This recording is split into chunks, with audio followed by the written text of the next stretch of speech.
I still remember the exact moment my world shattered. The receipt fell from his coat pocket, a hotel bill from a city he'd never mentioned visiting. But it wasn't the location that made my blood run cold. It was the name printed beside his, Mr. and Mrs. James Wilson. My husband's first name, but not my last name. Looking back, should have seen the signs. The late nights at the office.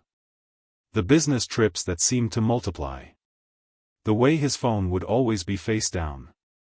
But when you've been married for 15 years, trust becomes as natural as breathing. I never imagined that while I was building our life in Boston, James had created an entirely different one just 2 hours away. That night, I sat at our kitchen table until 3 a.m., the receipt burning a hole in my palm. Should I confront him immediately? Should I investigate further? My mind raced with possibilities, each more devastating than the last. Who was this woman using my husband's name? How long had this been going on?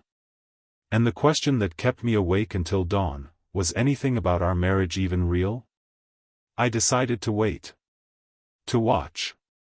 To gather evidence before confronting the man I thought I knew better than anyone. Little did I know, this decision would lead me down a rabbit hole so dark and twisted that I'd never fully find my way back to the person I was before. The next morning, James kissed me goodbye like always. "Love you, Ellie," he said, his eyes meeting mine without a hint of guilt. How could he look at me that way while living such a profound lie? I waited until his car disappeared down our tree-lined street before I began my search. His home office yielded nothing unusual at first. The same organized desk, the family photos, the awards from his financial consulting firm. But behind the row of economics textbooks on his shelf, I found a small key I'd never seen before. It didn't match any lock in our house. For weeks, I lived in a state of constant anxiety, jumping whenever his phone rang, analyzing every word he said for hidden meanings. I lost weight. Couldn't sleep. Friends asked if I was sick. In a way, I was, sick with the poison of suspicion that was slowly killing the woman I used to be. Then came the business trip to Chicago. "Just 3 days," he promised, kissing my forehead. "I'll bring you back something special." The moment his Uber pulled away, I called his office. "James Wilson?" "Oh, he's taking personal days this week," his assistant told me. Said something about a family emergency. My hands trembled as I hung up the phone. What family emergency? His parents were both gone, and his only sister lived in Australia. I was his family. At least, I thought I was. That night, I found myself doing something I never imagined, packing an overnight bag and programming an address into my GPS. The address I'd found after following a trail of bank statements showing regular payments to a property management company in Providence, Rhode Island. A modest 3-bedroom house in a quiet suburb, purchased 5 years ago by James Wilson. The 2-hour drive gave me too much time to think. To remember our wedding day, when he'd promised to be faithful and true. To recall the night we'd stayed up planning our future children's names. Had he been thinking of her even then? Was our entire relationship built on quicksand? I parked across the street from the house, a charming colonial with blue shutters and a well-tended garden. Lights glowed warmly from within. Then I saw him through the front window, my husband, setting the table for dinner. He looked relaxed, happy even. A woman entered the room carrying a serving dish. She was pretty in an understated way, with dark hair pulled back in a ponytail. She laughed at something James said, and he pulled her close, kissing her with a familiarity that made me physically ill. But what happened next destroyed me completely.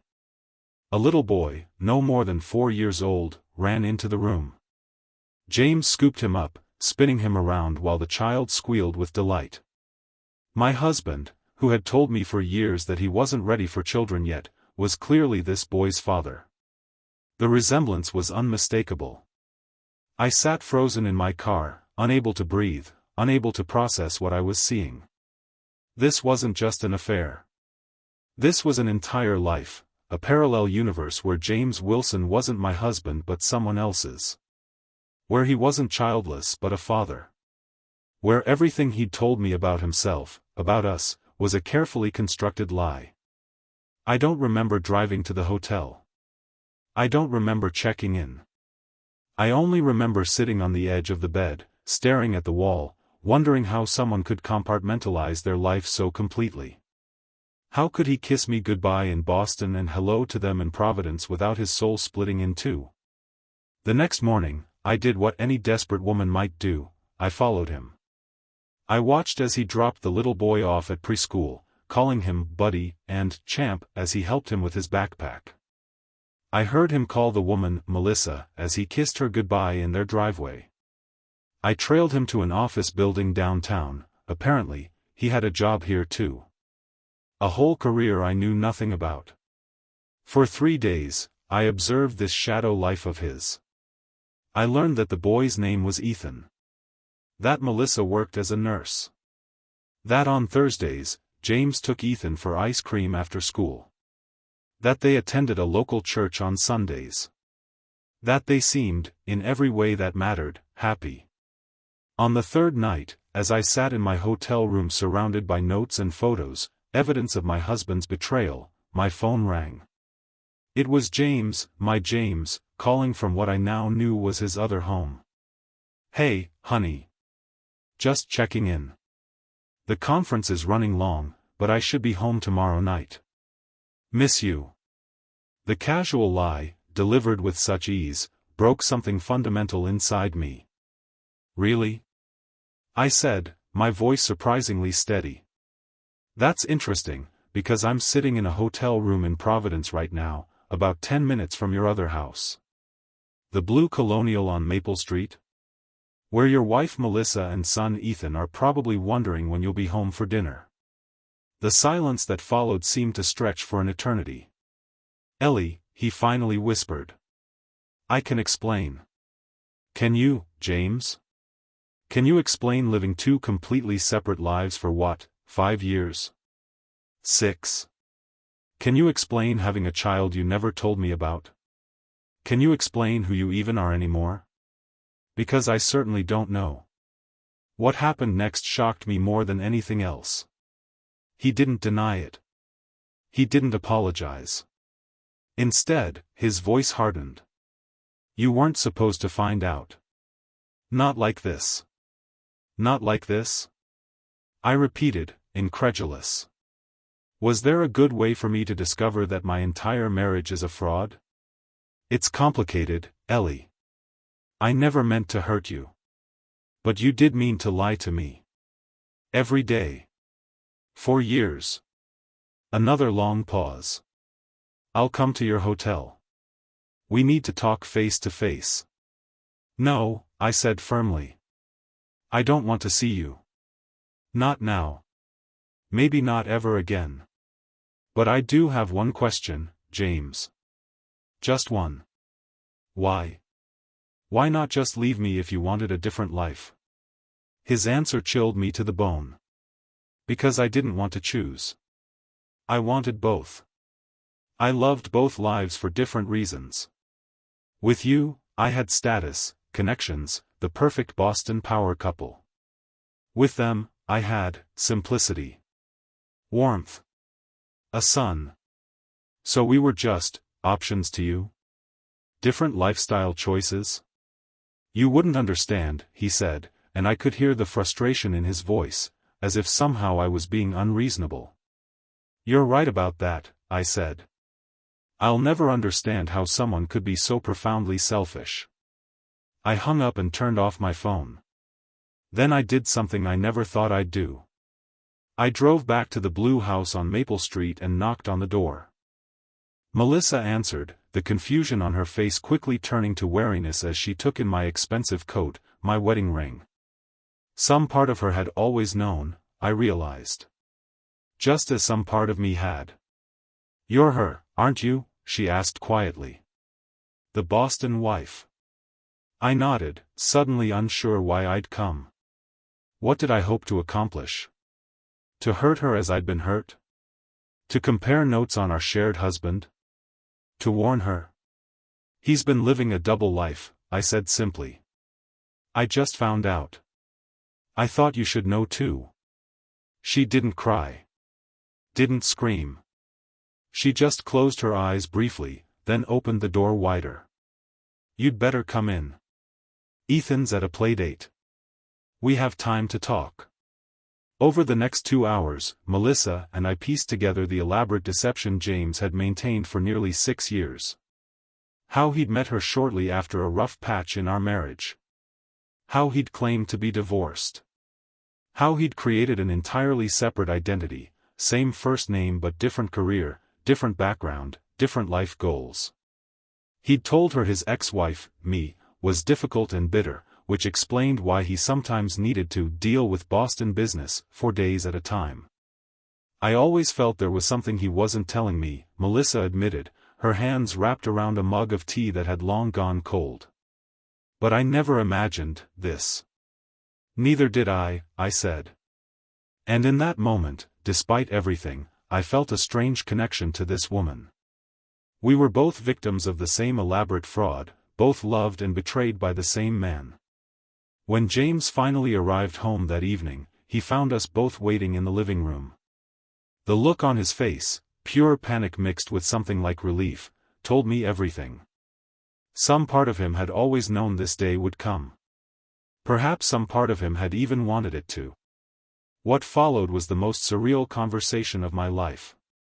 James, the man who had once seemed so solid and trustworthy, tried desperately to justify his deception. He spoke of feeling trapped by expectations, of loving different aspects of each relationship, of convincing himself that he was protecting us both from pain. You didn't protect us, Melissa said, her voice breaking for the first time. You just delayed the inevitable and made it infinitely worse. In the end, there was nothing left to say. No explanation could justify what he'd done. No apology could repair the damage. As I stood to leave, I looked at the man I'd shared my life with for 15 years and felt nothing but a hollow emptiness where love had once lived. What happens now? He asked, looking suddenly small and afraid. Now, I said, you get to lose everything. Both lives. Both women. All of it. That's what happens when you build your entire existence on lies. The aftermath was as messy and painful as you might expect. Divorce proceedings. Asset divisions. Friends and family reeling from the revelation. James tried repeatedly to contact me, to explain further, to ask for forgiveness. I changed my number. Moved apartments. Started therapy. Surprisingly, Melissa and I kept in touch. There was something healing about connecting with the only other person who truly understood what I'd been through. We weren't friends exactly, but we were something, fellow survivors of the same catastrophe. 6 months later, I received an envelope in the mail. Inside was a short note from Melissa and a photograph of Ethan on his 5th birthday. Thought you might want to know, he's doing well despite everything, she wrote. We both are. I hope you are too. I ran my finger over the little boy's face, the child who might have been my stepson in some alternate, more honest universe. He had James's eyes, his smile. But there was something of Melissa there too, a steadiness, a quiet strength. It's been 2 years now since my world imploded. 2 years of rebuilding, of learning to trust again, not just others, but myself and my own instincts. James eventually moved to Seattle, starting yet another new life, though this time without the elaborate deception. At least, as far as I know. Sometimes people ask if I regret discovering the truth. Wouldn't it have been easier to remain in blissful ignorance? Perhaps. But I've come to believe that living authentically, even through pain, is better than living contentedly in a beautiful lie. The hardest lesson wasn't about James's betrayal. It was about my own willingness to ignore the warning signs, to silence my intuition when it whispered that something wasn't right. We often know the truth long before we're ready to acknowledge it. So if you're watching this and something in your relationship doesn't feel right, that nagging doubt, that unexplained inconsistency, that pit in your stomach when they tell you where they've been. Please, don't do what I did. Don't wait until the evidence is undeniable. Ask the difficult questions now. Demand honesty. You deserve a love that can stand in the full light of day. If you found my story meaningful, please like this video and subscribe for more real-life stories that might help you navigate your own relationships. Sometimes the most painful experiences can become the most powerful lessons, if we're brave enough to learn from them.